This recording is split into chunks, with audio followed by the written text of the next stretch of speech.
सुनेत्रा पवार, सुनील तटकरे, पटेलांसह राष्ट्रवादीच्या नेत्यांनी मुख्यमंत्री फडणवीसांची भेट घेतली। अजितदादांच्या विमान अपघाताची सीबीआय चौकशी करण्याची मागणी। मुख्यमंत्री उद्या केंद्रीय गृहमंत्र्यांशी पत्रव्यवहार करणार। विमान अपघाताच्या सीबीआय चौकशीबाबत फडणवीस गृहमंत्र्यांकडे पाठपुरावा करणार, सुनील तटकरे यांची माहिती। अजित पवारांच्या विमानातल्या दोन्ही रेकॉर्डरचं आगीमुळे नुकसान, रेकॉर्डरमधील डेटा रिकव्हर करण्याचं काम सुरू, नागरी उड्डाण मंत्रालयाची माहिती। ब्लॅक बॉक्स आगीपासून सुरक्षित पण राजकारणापासून नाही, दादांच्या अपघाताबाबत राजकारण तपासलं पाहिजे। 20 तास थांबा, उद्या सकाळी 10:30 वाजता पत्रकार परिषद घेणार, रोहित पवारांची माहिती। धनंजय मुंडेंनी माझ्या नादी लागू नये, मुंडेंची 22 प्रकरणं माझ्याकडे आहेत, वेळ आल्यास सर्व उघड करेन, मनोज जरांगेंचा धनंजय मुंडे यांना इशारा। शिवप्रेमींच्या भावना दुखावल्या त्याबद्दल दिलगिरी व्यक्त करतो, माझ्या शब्दांचा जाणीवपूर्वक विपर्यास करण्यात आला। टिपू सुलतान प्रकरणावरून हर्षवर्धन सपकाळांकडनं अखेर दिलगिरी व्यक्त।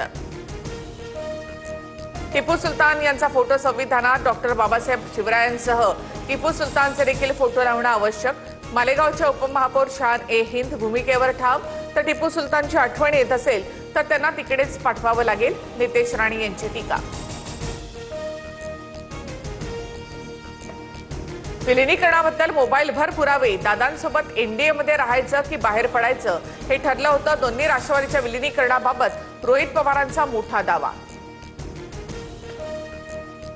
विलिनीकरणाच्या बैठकीनंतर नरहरी झिरवाळ आणि हिरामण खोसकरांचे सूर बदलले, विलिनीकरणाच्या चर्चांवर पूर्णविराम। झिरवाळांचं भाष्य, तर या विषयावर आपण बोलणं योग्य नाही असं तटकरेंनी सांगितलं, खोसकरांची माहिती। पुणे मुंडवा जमीन प्रकरणात पार्थ पवारांना क्लीन चिट मिळण्याचे संकेत, अहवालामध्ये पार्थ पवारांना सोडून 2 अधिकाऱ्यांवर कारवाईची शिफारस। व्यवहारावर सही नसल्यामुळे पार्थ पवारांचा संबंध नाही, सूत्रांची माहिती। राष्ट्रवादीला पार्थ पवारांना राज्यसभेवर पाठवण्याची घाई, खारगे समिती पार्थ पवारांना क्लीन चिट देऊ शकत नाही, अंजली दमानी यांचा निशाणा। एकनाथ शिंदेंवर विडंबनात्मक काव्य करणारा कुणाल कामरा वर्षभराने मुंबईत, हक्कभंग समितीसमोर हजेरी। सुषमा अंधारे यांची देखील हजेरी, तक्रारदार प्रवीण दरेकर अनुपस्थित असल्यामुळे साक्ष नोंदवली नाही, 10 मार्चला पुढील सुनावणी। पंतप्रधान मोदी आणि फ्रान्सचे राष्ट्राध्यक्ष मॅक्रॉन यांच्याकडून टाटा एअरबस हेलिकॉप्टर असेंब्ली लाईनचं उद्घाटन, दोन्ही देशांकडून तांत्रिक आणि संरक्षण उद्योगातील सहकार्य आणखी वाढण्याचा विश्वास व्यक्त।